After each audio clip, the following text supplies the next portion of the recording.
반갑습니다, 여러분. 저는 오늘 함께 읽은 말씀을 중심으로 처음보다 비참한 나중이라는 제목으로 함께 말씀을 나누려고 합니다. 여러분, 신앙생활은 처음보다 나중이 정말 중요합니다. 물론 제가 과정을 무시하는 게 아니라 처음보다 나중이 중요한 것은 우리들의 결말이 우리 주님의 심판대 앞에서 어떤 존재로 드러나는가, 그것 때문에 정말 나중이 정말 중요한데요. 또 나중이 왜 중요하냐면 이 나중 자체가 처음을 드러내고 결정하기 때문에 그러는 거예요. 처음에 어떻게 시작하는가가 정말 중요한 거죠. 그렇죠? 그러니까 이제 처음에 바르게 예수 그리스도를 믿는 존재라면 그 과정도 온전하게 하나님 말씀 앞에서 믿음으로 세워져 갈 것이고, 그들의 나중 역시 영화로운 몸으로 하나님 앞에서 드러나게 될 거예요. 그렇기 때문에 저는 오늘 본문에서도 그렇지만 나중이 정말 중요해요. 나중이. 또 우리 주님께서 말씀하셨어요. 열매를 보아서 그 나무를 안다. 열매를 통해서. 그러니까 한 나무에서 정말 귀한 값진 정말 먹음직스러운 그 열매가 나타나야 이 나무는 처음부터 건강한 나무였구나, 그 과정 속에서 잘 자랐구나를 알 수가 있는 거죠. 그렇지 않고 이 나무의 열매 자체가 썩고 정말 항상 열매를 맺을 때마다 최하위, 최상품이 아니라 아주 보기에도 아주 그냥 좀 눈살을 찌푸릴 만한 그 열매들을 맺게 된다면 그 모든 과정들도 잘못되었을 뿐만 아니라 혹시 이거 처음부터 잘못된 거 아니야? 처음부터 처음부터 종자 자체가 잘못된 거 아니야? 라고 우리가 또 의심할 수밖에 없죠. 그래서 처음보다 나중이 중요하다라는 이 말은 이 나중이 처음을 결정하기 때문에, 드러내기 때문에 그러는 거예요. 근데 여러분, 우리가 오직 믿음으로 구원을 받는다, 오직 은혜다, 사망에서 생명으로 옮겨졌느니라 라는 그 하나님의 그 아름다운 그 복음의 그 선언이, 이 선언이 우리에게 어떻게 여러분들에게 다가와지십니까? 여러분들에게 감격이 되셨나요? 우리 주님께서 우리에게 구원을 베푸신 것은 오직 은혜입니다. 이것을 우리에게 처음에 받아들인 순간 감격으로 와 닿았느냐? 사망에서 생명을 옮겨졌느니라, 이 귀한 선언이, 선포가 우리에게 과연 감격으로 다가왔고, 또 지금도 여전히 감격스러운 상태에서 이 복음을 누리는 존재로 살아가고 있느냐. 유명한 연예인들이 과거에는 어떻게 살아왔는데 이제는 예수 믿고 정말 삶이 변화되었어요. 날마다 기뻐요. 나는 예수를 전하는 자로 살게 되었어요 하면서 각 교회에 다니면서 귀한 신앙의 간증을 하는 일들을 여러분 보았을 거예요. 우리 교회도 이제 몇 해 전에 오신 분들도 있죠. 획기적인 전환점이 생긴 거죠. 한 인생에 정말 변혁이 생긴 거예요. 정말 놀라운 일들이 생긴 거죠. 그러니까 과거의 일들을 이야기를 하고 그 이야기만 하는 것이 아니라 그 예수라는 그 전환점이 되는, 인생의 전환점이 되는 예수라는 그 예수님, 그 복음 때문에 나의 삶이 또 어떻게 변화가 되었다, 지금 이렇게 살고 있습니다, 또 앞으로도 이렇게 살아갈 것을 기대하고 소망합니다라고 말할 수가 있는 거죠. 그런 것처럼 정말 그것은 황홀한 경험이고 정말 획기적인 어떤 인생에 있어서 사건이 될 수 있습니다. 이것은 이런 것과 같아요. 평생 혼자 살 것만 같았던 그 노총각이 그 아리따운 아가씨와 결혼식을 올리는 거예요. 얼마나 획기적인 사건입니까? 놀라운 사건이 아닐 수 없어요. 그런데 그 다음날 일어나 보니까 꿈이 아니더라는 거예요. 더 놀랍지 않습니까? 더 놀라운 사건인 거죠. 계속 그 아름다운 여인과 계속 살아가는 거. 정말 수년 동안 노총각으로 살아오다가 나는 정말 결혼할 수 없어, 나는 행복할 수 없구나, 뭐 이런 어떤 좌괴감에 빠진 한 노총각이 아리따운 그 자매와 이제 결혼을 하게 되고, 그 사건도 정말 놀라운 획기적인 일인데 그 다음 날에 일어나 보니까, 또 그 다음 날에도 일어나 보니까 그 아름다운 그 여인이 옆에 있는, 정말 놀라운 일들인 거죠. 정말 그것은 놀랍고 달콤한 경험들입니다. 하지만 그 신혼의 기쁨이 반드시 그 이후에 수많은 날들의 어떤 항상 행복할 거다, 항상 좋은 일만 일어날 거다라는 그런 보장을 해주지는 않습니다. 우리가 잘 알죠. 여러분들의 부모님들을 보셔도 알고, 여러분들 직접적으로는 경험한 분이 없겠지만 이제 들어서 이제 알 거예요. 앞으로의 날들이 항상 행복한 날들만 있지는 않습니다. 수많은 여러 가지 힘든 일들을 함께 겪어 나갑니다. 고된 날들, 한결같이 좋은 일들만 지속되지가 않습니다. 부부는 수없이 많은 날들을 함께 보내요. 때론 지루하기도 해요. 또 고통스러운 날들 속을 함께 지나가기도 합니다. 어떤 때는 정말 견딜 수 없는 거대한 파도가 덮치기도 합니다. 그 모든 날들 동안에도 함께 견디어낸다면 그 후에 거센 파도가 잠잠해지는 날들에 다시 한번 신혼 때의 그 획기적인 어떤 그 황홀감, 어떤 행복감, 그거보다도 더 깊은, 아내와 함께함으로 인하여서 정말 더 깊은 그 행복감을 누리게 되는 거죠. 신혼 때와의 그 행복감과는 조금 차원이 다른 행복감이 오게 되는 것이죠. 노년이 아름다워야 그 인생이 아름다운 것이었다라고 말할 수 있습니다. 이와 같이 여러분, 이신칭이 좀 하나님께서 우리에게 믿음을 선물로 주셔서 믿음으로 의롭게 되었는데, 우리가 예수 안에서 믿음으로 의롭게 되었는데, 이 놀라운 복음으로 구원을 확신했는데, 결국 하나님 앞에 서서 그 앞에 펼쳐지는 새 하늘과 새 땅을 밟을 수 없다면, 그 끝이 다시 썩어지고 더럽고 쇠한 것으로, 그래서 세상과 함께 심판의 어두움이라면, 그 신앙의 끝은 그가 처음에 확신했던 그 구원이 과연 어떤 것이었는지 그 본질을 드러내 보여줄 뿐이에요. 만약에 내가 교회를 열심히 다녔다, 신앙생활도 열심히 했다, 종교생활 열심히 하고 말씀도 받고 기도도 했다, 자녀들도 우리 부모님도 예수를 믿는데, 근데 그 사람의 한 인생의 끝이 더럽고 쇠하고 썩어지는 하나님 나라와는 전혀 상관없는 결론으로 치닫게 된다면, 그 처음과 그 모든 과정들이 사실상 믿음의 수고와는 전혀 상관없었던 일들이었다는 거예요. 처음부터 예수를 영접하지도 않은,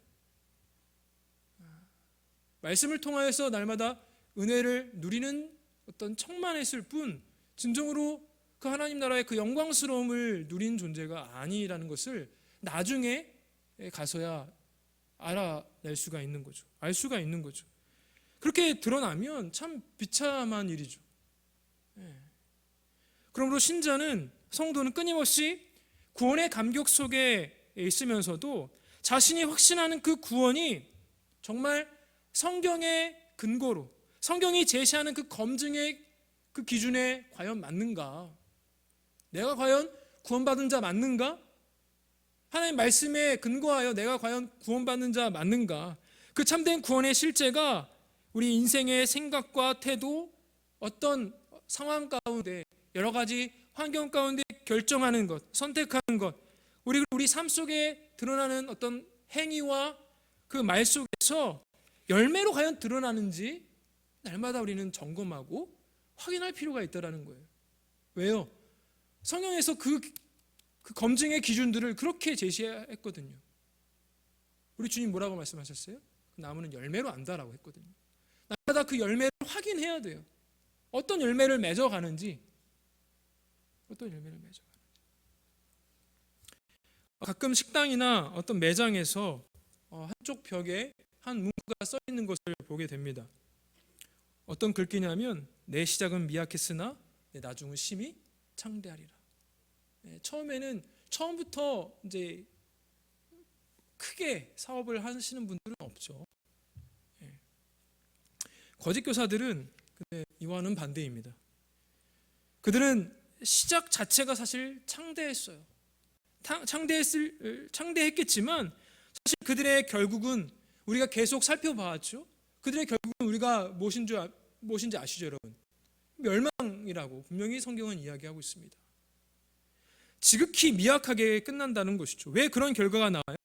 20절을 보시면 마치 갈라디아서에서 바울이 다시 율법 아래에서 행하는 율법의 행위로 돌아가려는 그런 위험에 대해서 경고하는 것과 굉장히 비슷한데요. 그 갈라디아서에서 바울은 이미 예수 그리스도를 믿음으로 성령을 받은 자들이 다시 할례를 비롯한 그 율법의 행위들로 돌아가려는 것을 사도 바울은 꾸짖어요. 하나님께서 은혜로 선물로 주셔서 구원 얻은 백성이 되었는데 왜 다시 너희들 실패할 수밖에 없는 그 율법으로 다시 돌아가려고 하느냐? 사도 바울이 그렇게 꾸짖었었죠. 지금 베드로도 비슷한 이야기를 하고 있는 거예요. 너희가 이같이 어리석으냐? 하늘에 간직된 정말 썩지 않고 더럽지 않고 쇠하지 않는 그 하나님 나라의 소망으로 하나님께서 주신 그 은혜로 믿음으로 그렇게 시작했는데 왜 다시 더럽고 썩고 쇠한 그 세상과 함께 멸망의 길을 가려 하느냐? 이렇게 질타를 하는 거죠. 다만 바울은 율법 아래로 돌아가려는 그것을 꾸짖었다면 사도 베드로는 뭐예요? 다시 세상 속으로, 다시 더러운 곳으로 예수 믿기 전의 상태로 돌아가려고 하는 그 모습을 꾸짖고 있는 거예요. 이 차이는 굉장히 큽니다. 왜냐하면 베드로서의 거짓 교사들은 아마도 율법 아래로부터 해방된 자유를 가르치고 주장을 했지만 다시 세상의 더러움에 얽매여서 그 썩어짐의 종노릇하는 자리로 떨어진 자들이기 때문에 그래요. 그러니까 율법의 어떤 종교적 열심이나 율법으로 다시 돌아가려고 하는 자들은 결국 사실 그거보다 더 심한 단계로 빠지는 게 바로 베드로서가 지적하는 이 거짓 교사들의 행태죠. 세상으로 다시 돌아가려고 하는 거죠. 회귀하는 거죠. 이런 점은 오늘날 우리 자신에게도 너무나 뚜렷하게 드러난 어떤 증상이기 때문에 우리가 그냥 허투루 들어서는 안 될 이야기들이죠. 예수 믿고 구원받았다. 우리는 예수를 믿으면 구원받는다는 사실을 우리가 어렸을 때부터 이미 알고 있습니다. 믿음으로 가는 나라 하나님 나라. 그죠? 어렸을 때부터 귀에 인이 박이도록 계속 들어왔던 거죠. 예수 믿고 구원받았다는 받았다고 확신하는 우리 자신이 너무나 세상적일 때가 얼마나 많이 있습니까? 세상처럼 더러운 모습이 있을 때가 있고 썩어진 모습, 쇠한 모습이 있을 때가 있다라는 것을 우리는 결코 그냥 놓쳐서는 안 돼요. 왜? 우리가 연약한 지체로 있기, 아직 구원의 완성이 이르지 않았기 때문에 제가 날마다 이야기하죠. 우리는 구원의 그날까지, 구원의 완성의 그날까지 우리는 공사 중이다. 성화되어 가는 그 모든 과정이 사실상 공사하는 중이다라고 이야기했어요. 만들어져 가는 거죠, 사실상. 영화로운 몸의 상태로 완성된 그날로 가기 전까지는 우리는 계속 공사하는 거예요. 말씀으로 자꾸 깨지고 세워지고 이것이 반복되어지는 거예요. 20절 하반전에서 어떤 표현이 있냐면 얽매이고라는 표현이 나와요. 이 말은 그 말 그대로 뒤섞이거나 정말 꽈배기처럼 비비 꼬여서 아무것도 못하게 된 상태를 말하는데요.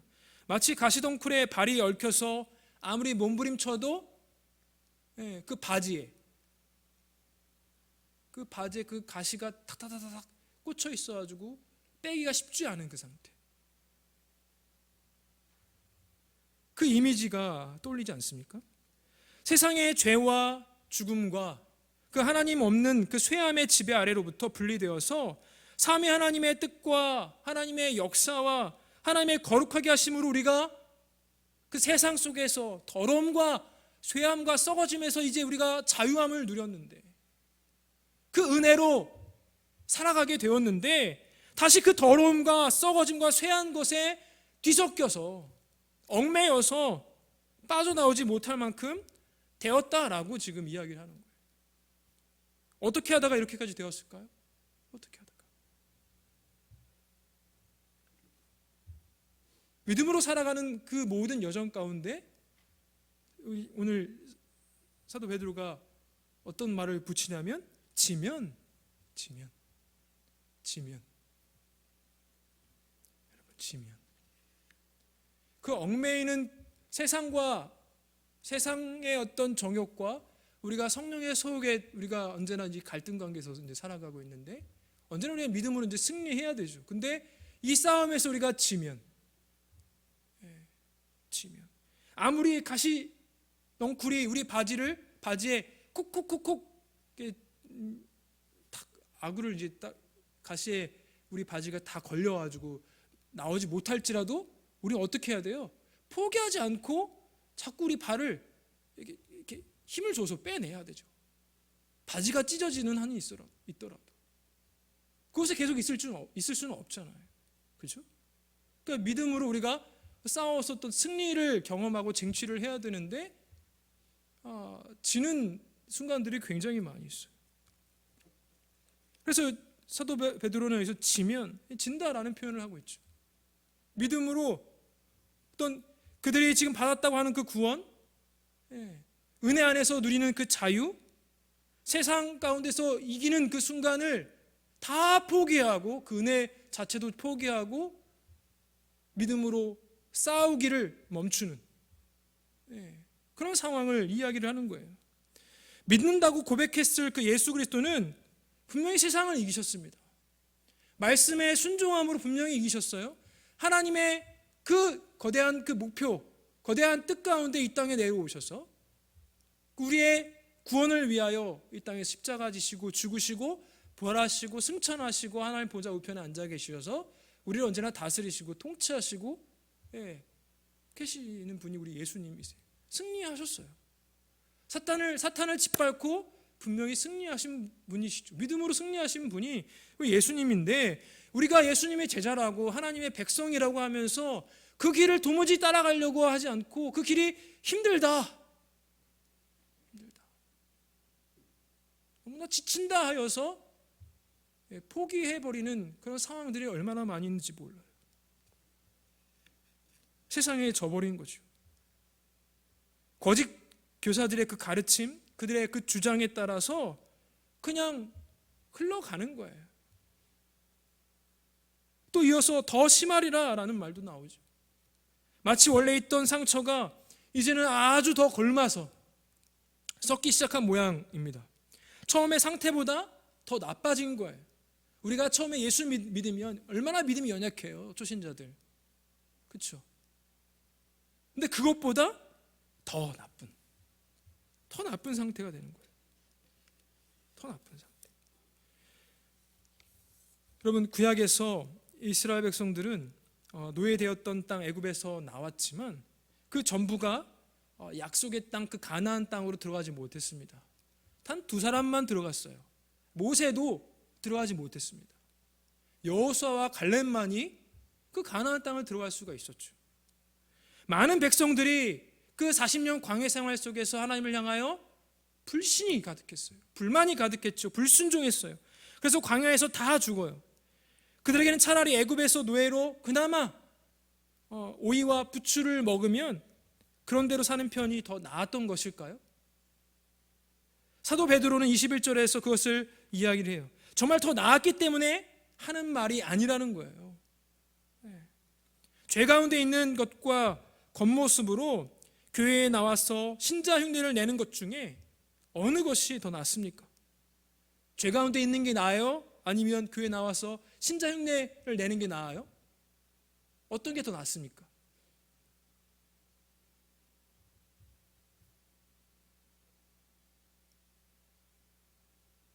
비슷하다는 거예요. 비슷하더라. 막상 막하예요. 그러니까 사도 베드로는 차라리 죄 가운데 있었던 쪽이 더 나았을 것이다 라고 하는 이 말은 조롱인 거예요. 조롱. 더럽고 썩어지고 쇠한 세상을 살면서 성도가 더러움과 썩어짐과 헛된 것들의 유혹을 받지 않을 수는 없어요. 왜? 세상에 살고 있기 때문에, 그들과 얽혀서 살아가고 있기 때문에. 하지만 그는 그의 안에 있는 생명과 경건에 속한 모든 것을 받은 은혜로 말미암아 그런 것들을 붙잡지 않아야 되고 추구하지 않아야 되고, 혹 그것을 잠시 붙잡았다면 그것을 놓아야 된다라는 거예요. 놓을 용기가 있어야 돼요, 우리에게. 하나님과 주 예수 그리스도를 알므로써 점점 더 신성한 성품에서 우리가 성장해 나가야 된다고요. 계속 사도 베드로가 처음부터 이야기하는 것이 하나님과 우리 주 예수 그리스도를 알므로 신성한 성품에 참여해라, 자라가라 계속 요청을 하고 있어요. 그런데 여러분, 우리가 믿기 시작했을 때부터 갑자기 성숙해지지는 못해요. 말도 안 되죠. 당장 넘어지고 실수하는 것을 완전히 중단할 수는 없어요. 하지만 아이가 자라가듯이, 아이가 몇 달 동안 어머니 뱃속에서 있다가 출생을 하게 돼요. 그럼 그 아이가 그대로 계속 있는 게 아니라, 그 상태로 있는 게 아니라 어때요? 어미의 젖을 먹고 자라죠. 커가요. 양분을 섭취하면서 자라가요. 그와 마찬가지로 성도도 처음에는 넘어지기도 해요. 세상 유혹에 넘어지기도 하고, 세상에서 믿음으로 싸우고 싶고 승리하고 싶지만 때로 우리가 넘어질 때가 얼마나 많이 있어요. 그럼에도 불구하고 우리가 계속 지는 게 아니라, 그 한 상황에 두고 계속 지는 게 아니라 말씀을 통하여 우리가 양분을 섭취하고 연단받고, 그리하여 믿음의 수고를 통하여 승리하는 날이 분명히 있음을 우리 경험하지 않았습니까? 순종했을 했던 상황들이 얼마나 많이 있어요. 아이가 자라나가듯이 그의 나중은 처음과 비교할 수 없이 정말 충만한 생명과 경건의 아름다움의 그 열매를 맺어가기 시작을 해요. 적어도 내일이 오늘보다, 적어도 다음 달이 지난달보다, 적어도 내년이 작년보다 신성한 성품의 성장에 있어서 훨씬 더 나아졌다면 그것은 그가 영원한 나라를 소망하고 있는 것이고, 그 영원한 나라를 향하여 착실하게 전진하고 있다는 그 분명한 증거가 되는 거예요. 다른 기준이 없어요. 분명히 열매로 드러나기 때문에 그렇죠. 그러므로 자신과 또 우리 귀한 우리 지체들을 함께 살펴보면서, 공동체를 살펴보면서 뭐 해야 돼요? 점검해야 되는 거죠. 점검. 더욱더 신성한 성품에 참여하고 성장하도록 나 자신이 힘써야 할 뿐만 아니라 뭐 하라고 했어요? 주변을 돌아보라고 했어요. 지체들을, 공동체를 돌아보서 함께 신성한 성품에 참여하도록 권면해주고, 뒤에서 밀어주고 앞에서 끌어주는 일들이 굉장히 필요하다라는 거예요. 그렇다면 이 베드로서의 이 거짓 교사들은 소위 오늘날 이야기하는, 처음에 구원을 받았지만 나중에는 구원에서 탈락한 사람들인가? 구원받은 자들인데 중간에 그만 그들의 어떤 부패한 행위로, 타락한 그 행위로 세상에 얽매이고 져서 구원에 실패하게 된 것일까요? 20절에서 거짓 교사들은 우리 주 대신 구주 예수 그리스도를 알았다라고 하는데, 과연 그들이 알았을까요? 아니에요. 나중에 결국에 구원받지 못하면 사실 처음부터 믿음으로 들어선 게 아니에요. 예수와 연합된 지체가 아닌 거예요. 척인 거죠, 척. 실제로는 처음부터 그 죄의 종노릇에서 피하지 못했고, 다만 교회 안으로 들어와서 신앙이 있는 것처럼 가장했을 뿐이죠.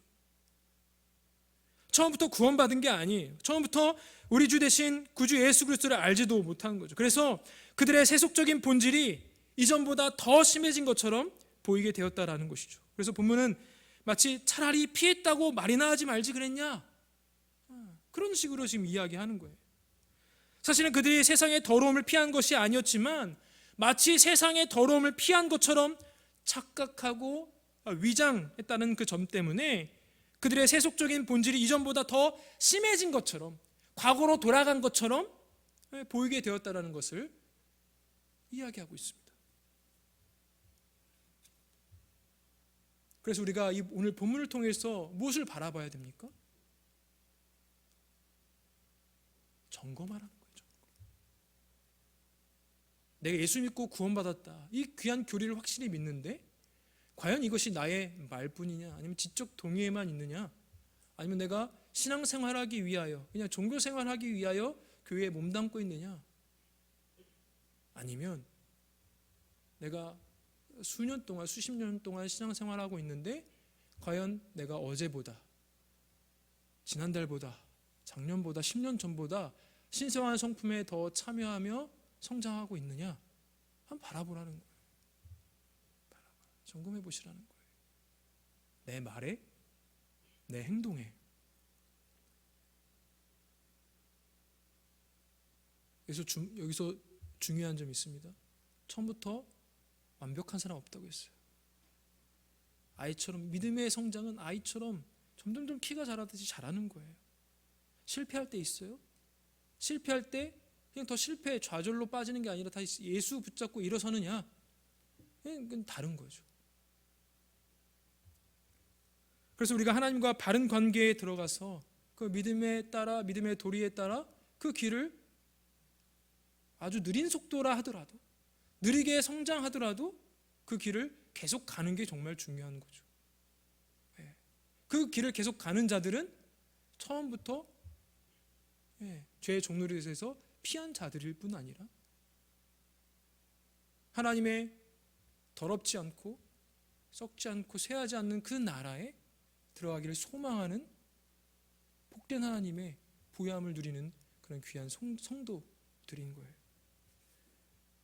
그래서 베드로서에서의 거짓 교사들, 결국 사도 베드로로부터 어떤 이야기를 들었어요? 우리가 지난번에 살펴본 저주의 자식들, 그렇죠?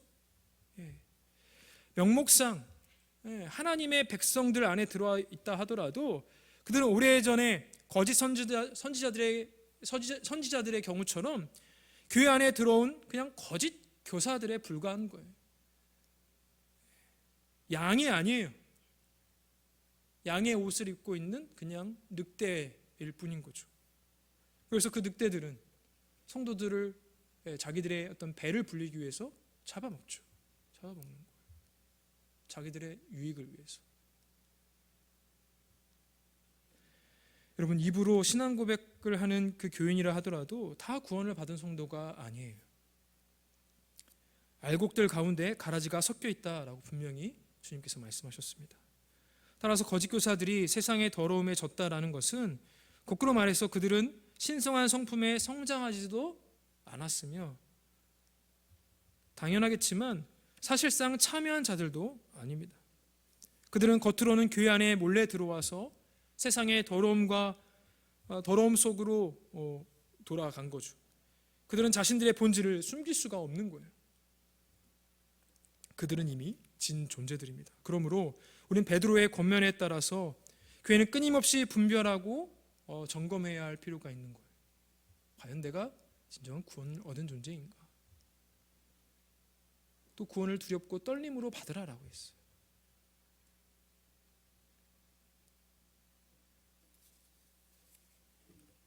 신앙생활은 처음만큼이나 나중이 굉장히 중요합니다.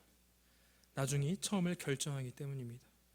그 나중이 처음에 있었던 그 신앙의 본질을 그대로 드러내기 때문에 그렇습니다.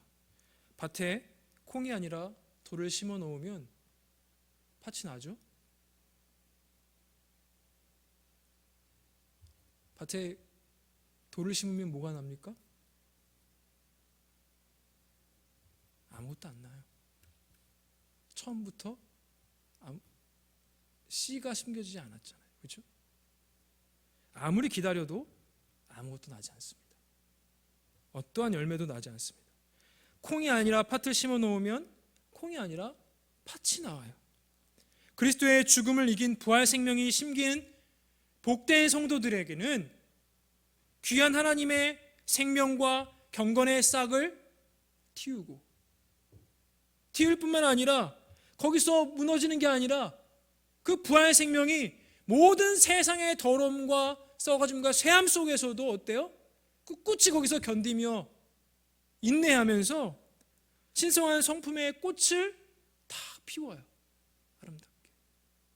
그 피울 뿐만 아니라 그 썩지 않은 그 모든 것들을 다 이기고 영원한 그 경건의 열매를 맺어갑니다. 그러므로 성도는 신성한 성품의 그 내용들을 차근차근 짚어보면서 내가 지금 과연 어디쯤 와 있나, 내 믿음이 어느 정도인가, 내가 어떤 열매를 맺어가고 있는가, 혹 연약한 부분이 있다면 어떻게 내가 과연 이 열매들을 더 맺어가도록 할 수 있을까, 이런 고민들이 우리 안에 있어야 될 것 같아요.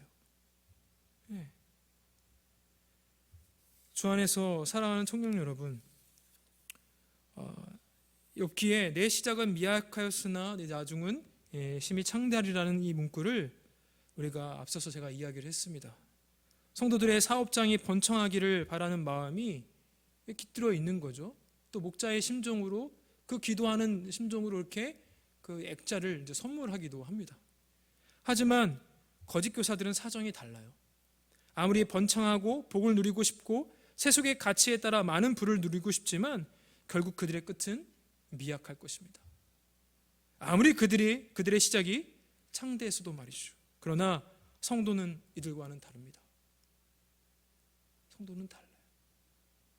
우리의 과거, 즉 예수 믿기 전에는 세상에 더럽고 썩고 쇠암 속에 파묻혀서 개들이 토한 곳에서, 돼지들이 거하는 그 시궁창 속에서 자신의 죄악으로, 자신의 탐욕으로 사무쳐서 날마다 멸망의 길로 갈 뿐이었지만 이제 예수 믿은 그 순간에 우리의 삶이 완전히 변혁적으로 바뀌게 되었어요. 신성한 성품에 날마다 자라가게 되고, 앞서 이야기한 것처럼 그 하나님의 더럽지 않고 썩지 않은 그 쇠하지 않는 그 귀한 열매들을 우리가 맺어가죠. 더 이상 세상에 속해 있는 것을 붙잡지 않으려고 날마다 놓으려고, 비우려고 하죠. 여러분, 이 과정들이 여러분에게 있길 바라요. 여러분들의 구원을 점검해 보십시오. 여러분들의 믿음을 점검해 보십시오. 내가 정말 하나님 앞에 예배 드리러 나왔는데 이 예배를 정말 당연하게 하나님을 예배하기 위하여 내 마음과 뜻과 힘을 다하여 하나님을 사랑하기 때문에 나왔는지, 아니면 그냥 주일이 되었으니까 반복적인 우리의 어떤 생활 패턴대로 이렇게 그냥 나왔는지 점검해 보셔요. 믿음에 결단하십시오. 예배의 자리에서도 뿐만 아니라 우리가 말씀 듣고 교회당을, 예배당을 딱 나가서 내가 어떤 말들을 쏟아내는지, 어떤 행동들을, 어떤 선택들을, 어떤 결정들을 하는지 다 드러납니다. 왜냐하면 나무는 열매로 드러나기 때문에 그렇습니다.